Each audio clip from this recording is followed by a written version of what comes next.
Todos os deuses do mundo tinham um templo, menos o único e verdadeiro Deus, Criador dos céus e da terra. E este único e verdadeiro Deus um dia se manifestou numa paisagem árida e agressiva como esta, onde a vida parece não existir. E do alto deste monte, Deus se dirigiu a um homem chamado Moisés e disse: vocês me farão um santuário e habitarei no meio deles. E Deus mostrou para Moisés um modelo, que eu quero que você contemple ali embaixo também, o modelo de Deus. Nós estamos na cordilheira do Sinai, na região do Sinai. E foi numa paisagem desta que Deus mostrou para Moisés a figura de um tabernáculo celestial, como você está vendo este aí. E Deus disse a Moisés: conforme tudo que eu te mostrar, assim você vai fazer. E o primeiro templo do único e verdadeiro Deus não era feito de pedras nem de alvenaria, mas era uma tenda móvel, portátil, que acompanhava o povo. Os detalhes deste tabernáculo evidenciam que Deus, na verdade, não iria habitar no meio da tenda, porque ele disse: Moisés, vocês me farão um santuário e habitarei no meio deles. Mas note que Deus disse: no meio deles, vocês, e não dentro do tabernáculo. Quase 450 anos depois, o rei Salomão construiu um templo de pedras para Deus, um magnífico templo. E Salomão compreendeu esta lição. Ele disse: Senhor, quem sou eu para te construir uma casa? Eis que o céu dos céus não pode te conter, quanto mais esta casa que tenho edificado a ti.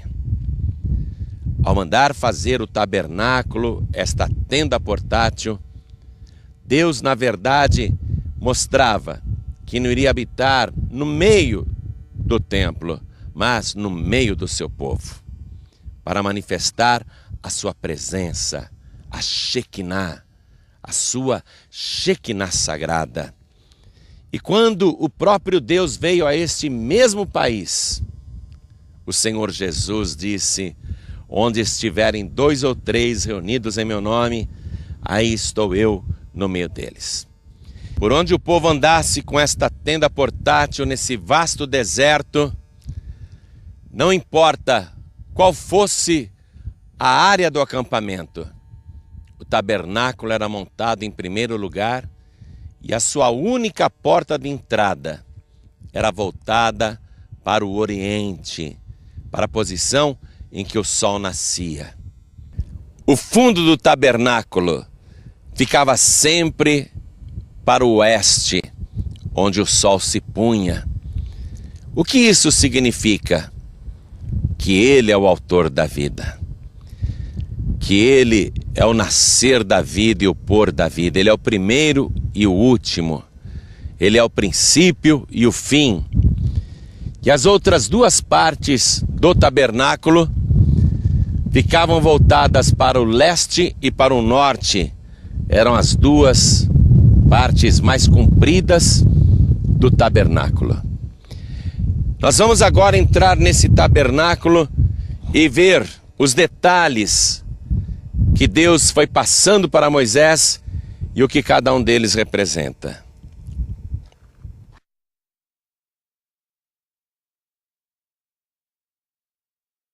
Eu disse para você que o tabernáculo tinha uma única porta.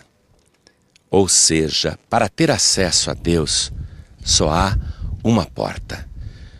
Com isto, Deus estava indicando 1450 anos antes de Cristo, que para o ser humano entrar em comunhão com Deus, só existe uma porta para isso. E Jesus disse: eu sou a porta, Ele a própria porta. Para mostrar que esta pessoa, que no futuro viria sendo a porta, Deus mandou que nesta porta houvesse uma cortina com 4 cores: o azul, o carmesim, o púrpura e o branco. Esta cortina ficava na entrada da única porta. Estas 4 cores falam do Senhor Jesus. Primeiramente, o azul. Quando a gente pensa em azul, do que a gente se lembra? Do céu. Se você perguntar para uma criança que cor que é o céu, ela dirá azul. Pois é. A única pessoa que é a porta é alguém que viria do céu. E Jesus disse: ninguém jamais subiu ao céu, senão aquele que desceu do céu, o Filho do Homem que está no céu.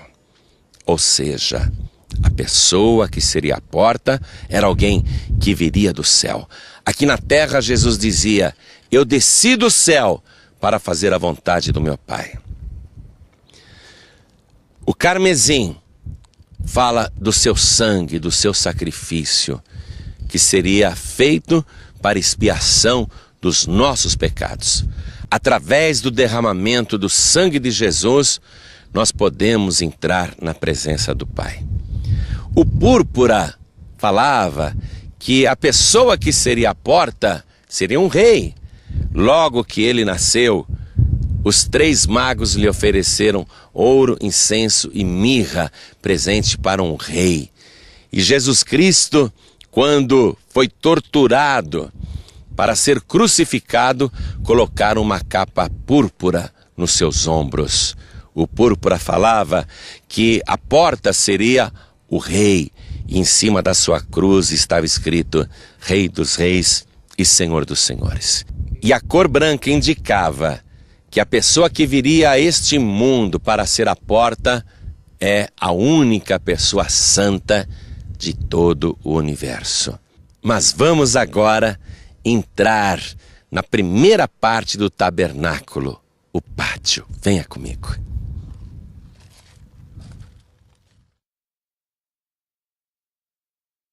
Quando a pessoa entrava pela única porta, a primeira coisa que os seus olhos viam era o altar do holocausto.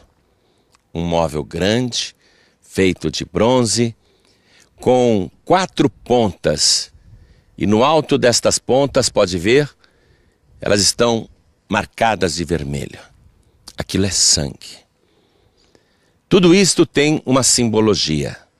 O sangue de um cordeiro perfeito era derramado em favor do pecador e seu sangue colocado nas 4 pontas do altar para mostrar que o pecado gerava a morte de uma vítima inocente que não tinha nada a ver com o pecado do ser humano.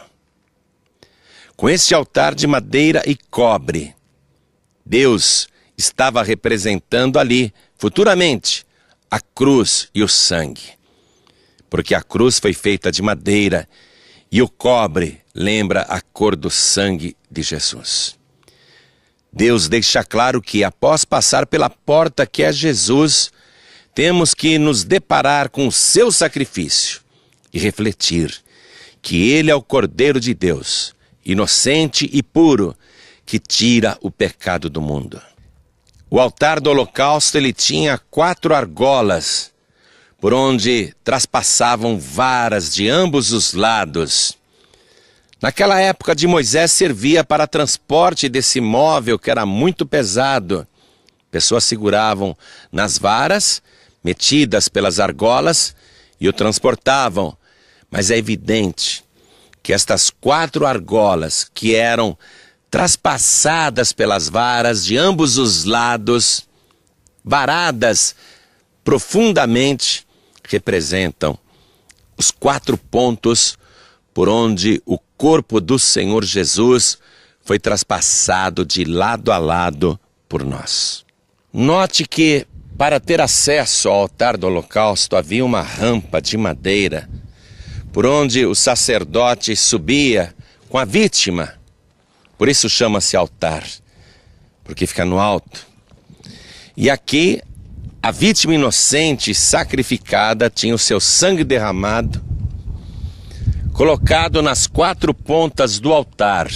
Isso significa que o sacrifício da vítima era para todos. Como este sacrifício era uma figura da morte do Senhor Jesus por nós, os 4 cantos significam que Jesus morreu pelos pecadores dos 4 cantos da terra. Na época de Moisés, a vítima que, o seu corpo, já sem sangue, era colocado e uma fogueira era acesa. E este fogo consumia a vítima. E a sua fumaça subia como uma oferenda a Deus que está no céu. E assim mostrava-se que o sacrifício satisfazia a dívida do ser humano, do pecador, com o Criador. Jesus Cristo foi consumido por nós, tanto que no altar da cruz do Calvário, suas últimas palavras foram: Pai, está consumado. E assim, o seu sacrifício subiu ao céu, e desde então, o sangue de Jesus purifica pecadores nos 4 cantos da terra. Logo após a queima, a consumação da vítima inocente, que foi sacrificada pelo pecador, o segundo móvel que havia no tabernáculo era a pia de cobre. Esta pia feita de cobre, uma cor avermelhada, era uma lembrança do sangue de Jesus Cristo. E dentro deveria ter água, e havia água na época de Moisés. A água para a purificação. Como esta pia tinha uma cor bem avermelhada, mais do que esta, e água, o vermelho, como eu disse, lembrava o sangue de Jesus. E a água é a figura do batismo. Logo após a pessoa crer no sacrifício do Cordeiro de Deus que tira o pecado do mundo, ela tem de se batizar. Jesus disse: quem crer e se batizar será salvo. Esse é o processo da salvação. E outra coisa, como eu te disse que a cor vermelha desta pia lembrava o sangue de Jesus e ela tem água, isso nos remete diretamente para aquela sexta-feira, depois das 3 horas da tarde, quando Jesus, já morto, tem o seu corpo atingido pela lança do soldado romano que quer se certificar que Jesus realmente morreu. E quando ele retira a lança, sai sangue e água. Jesus é, ao mesmo tempo, o altar do holocausto que paga a nossa dívida com Deus, e ele é a nossa purificação que nos prepara para entrar na parte mais importante do tabernáculo, que é o lugar santo. Note que para entrar no lugar santo tem novamente uma grande cortina, com aquelas mesmas 4 cores que Deus havia colocado na porta. Compreendeu a conexão? Você acha que Deus escolheu estas cores porque ele disse: eu gosto mais de azul. Moisés, põe azul. Moisés, eu gosto mais do carmesim. Põe o carmesim também. Você acha que Deus escolheu estas cores por um gosto pessoal, particular? Não. Estas cores continuam falando da única pessoa que garante a você o acesso ao lugar santo. O azul é porque ele veio do céu para morrer por nós. O carmesim fala do seu sacrifício. O púrpura fala que ele é o Rei dos Reis e Senhor dos Senhores. E o branco mostra que a única pessoa que é santa te garante o acesso ao lugar santo. Venha comigo.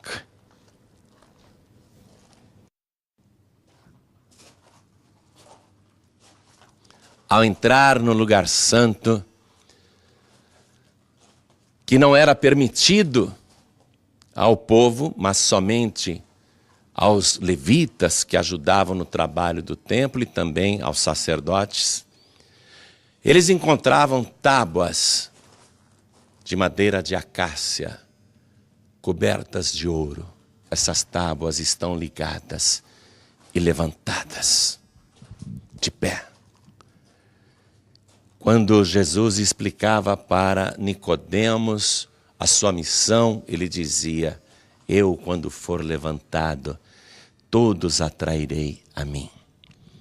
Então Jesus Cristo está representado nestas tábuas levantadas e cobertas de ouro, mostrando a sua realeza.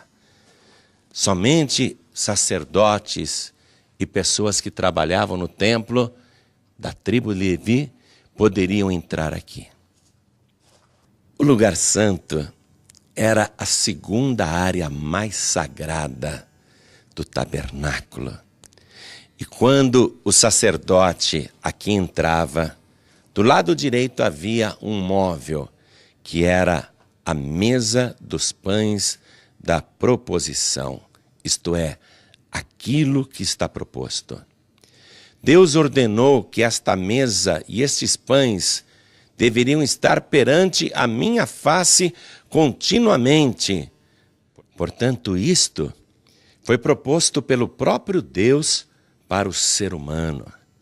Estes pães que estavam sobre a mesa da proposição, no total de 12, número sagrado da totalidade, era um pão asmo, isto é, feito sem fermento. E Jesus disse: eu sou o pão vivo que desceu do céu e que sacia a fome do mundo. Ele mesmo, o próprio Deus, propôs à humanidade que comer deste pão do céu dá ao ser humano vida para sempre e ele nunca mais terá fome. Fica claro que o pão da vida só está sobre a mesa depois de ter padecido, porque esta mesa também falava de maneira figurada do seu sofrimento, porque o pão, para chegar assim em condição de ser alimento para a humanidade, primeiro o grão de trigo tem que morrer. E Jesus disse: se o grão de trigo caindo na terra não morrer, fica ele só, mas se morrer, dá muito fruto. O trigo é a matéria-prima do pão, todo mundo sabe disso. Mas antes, o trigo tem que ser moído para virar farinha. E Jesus foi moído por nós. O seu corpo se tornou uma massa disforme. Qual foi o forno aonde o pão da vida foi preparado para nós? O seu sepulcro. O seu corpo, como massa disforme, foi colocado naquela gruta na sexta-feira à tarde. E o seu corpo ficou ali, sendo preparado para a ressurreição, para que o pão da vida pudesse garantir a qualquer ser humano neste planeta a vida eterna. Quem comer deste pão, disse Jesus, apontando para ele mesmo, nunca mais terá fome. E quem comer deste pão tem a vida eterna. Jesus é o pão da proposição proposto pelo próprio Deus para a humanidade. Porque que a mesa dos pães da proposição ficava do lado direito do tabernáculo, do lugar santo, somente no lugar santo, porque Jesus, depois de ressuscitado, subiu aos céus, está no lugar santo, à direita de Deus. De frente para a mesa dos pães da proposição, ficava o castiçal, feito de ouro puro, batido. Ele tinha 7 lâmpadas, 3 de cada lado e uma no meio. Como 6 é o número do homem e 7 é o número de Deus, fica evidente que Jesus é a luz do mundo, mas que ele disse também sobre os seus discípulos, aqueles que nele acreditam: vós sois a luz do mundo. Era uma peça inteiriça, única, e isso fala da unidade do corpo de Cristo. E sua luz deveria ficar continuamente acesa.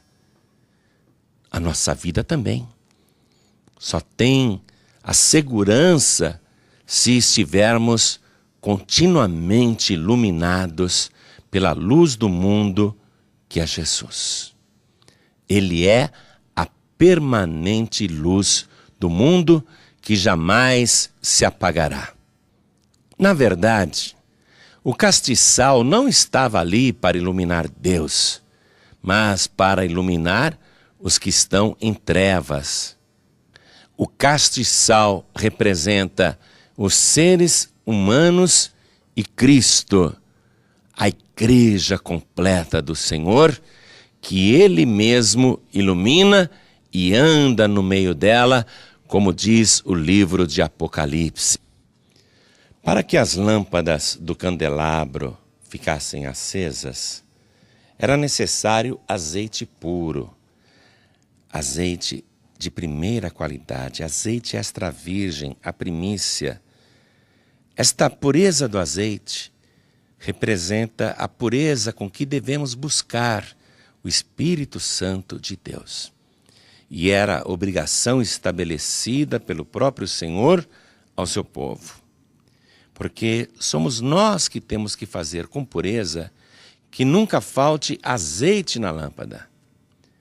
O melhor e mais puro azeite era aquele extraído da primeira pressão, mostrando que não se mistura com outros líquidos. Assim também, nós não podemos nos misturar com as coisas profanas, nem tampouco misturar o Espírito Santo de Deus com outro ou qualquer espírito ou qualquer outra pessoa. Somente Jesus batiza com Espírito Santo e com fogo.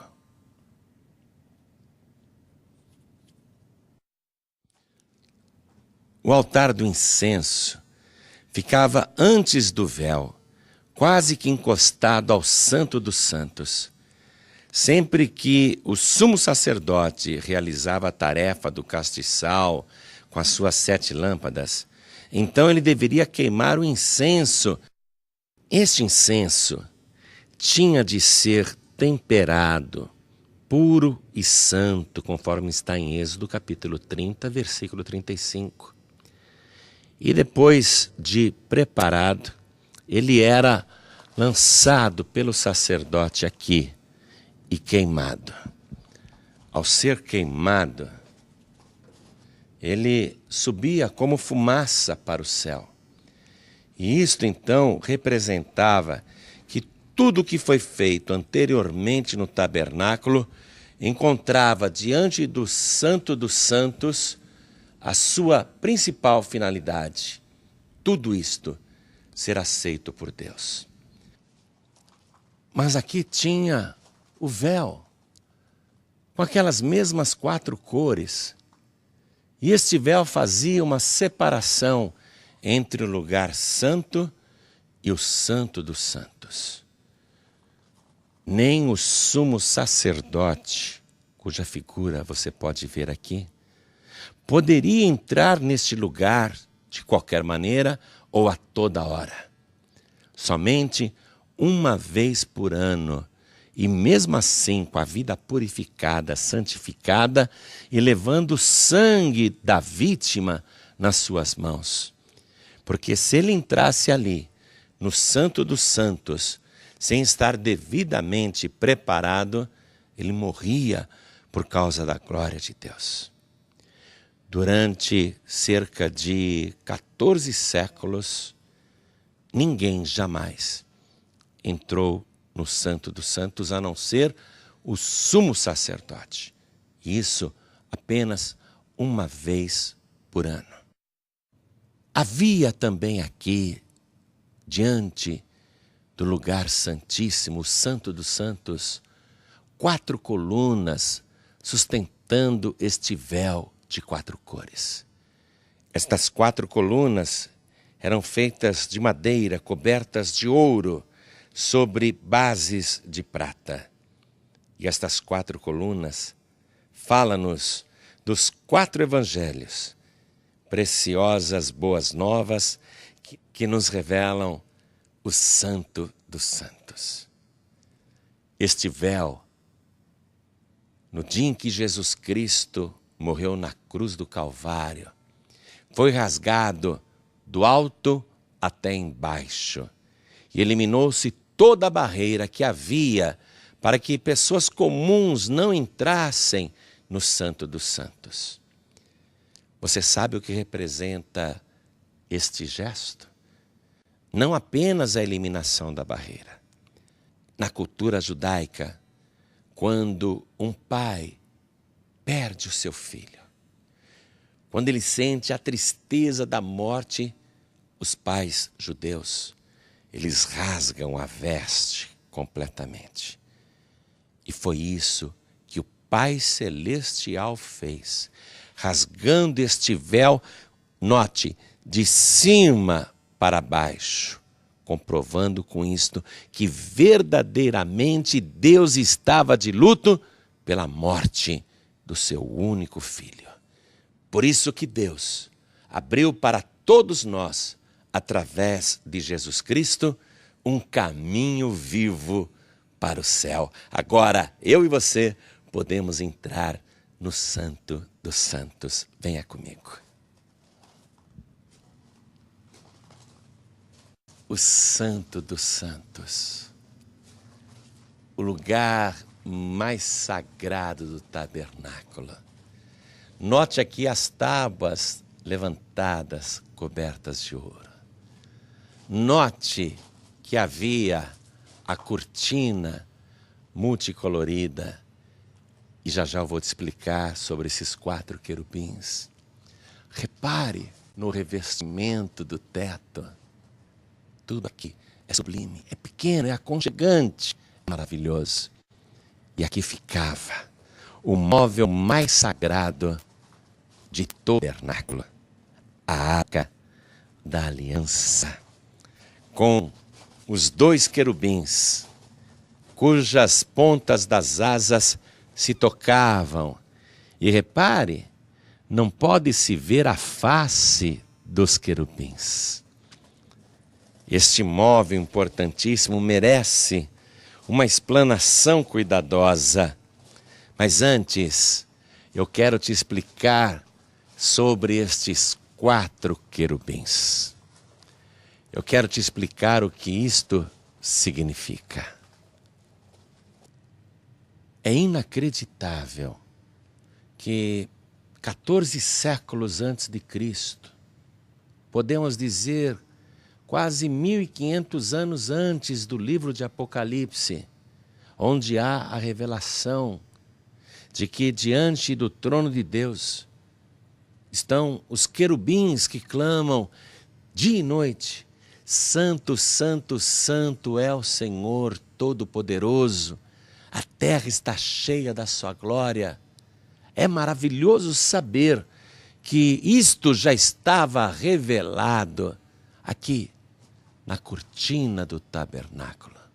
Uma coisa impressionante.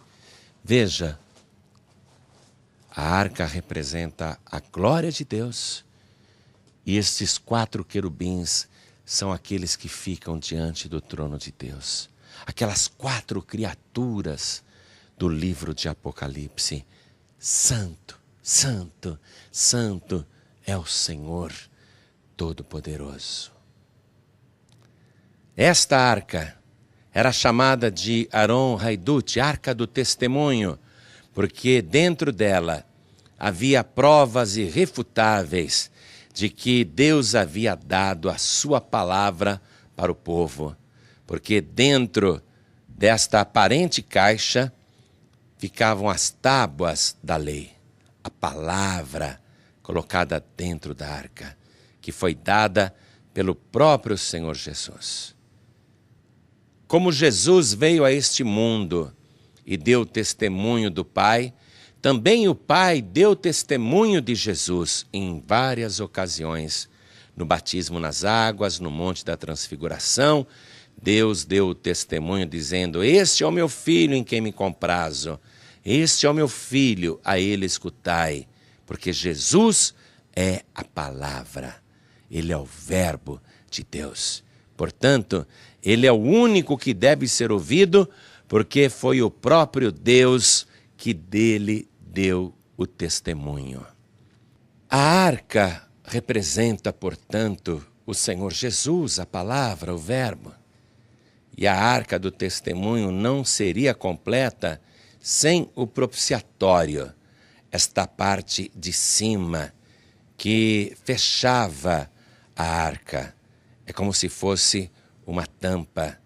Tinha as mesmas medidas, a mesma constituição e o mesmo gênero da arca.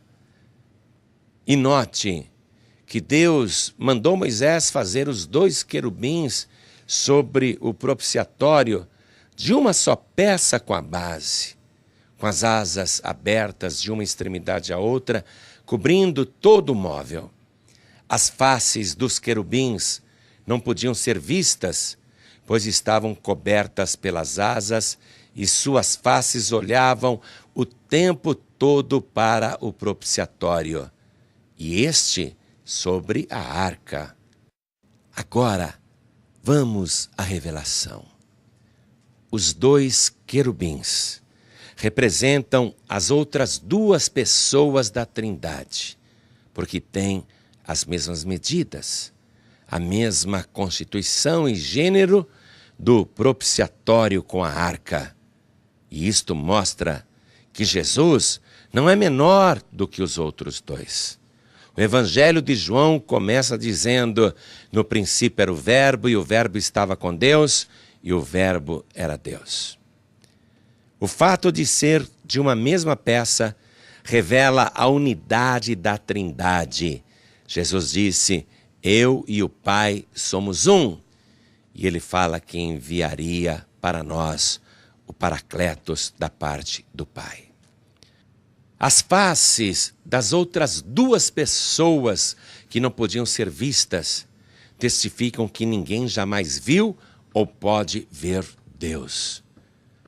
A extensão das asas de uma extremidade que cobria todo o móvel fala da abrangência e suficiência para Deus do sacrifício de Jesus Cristo.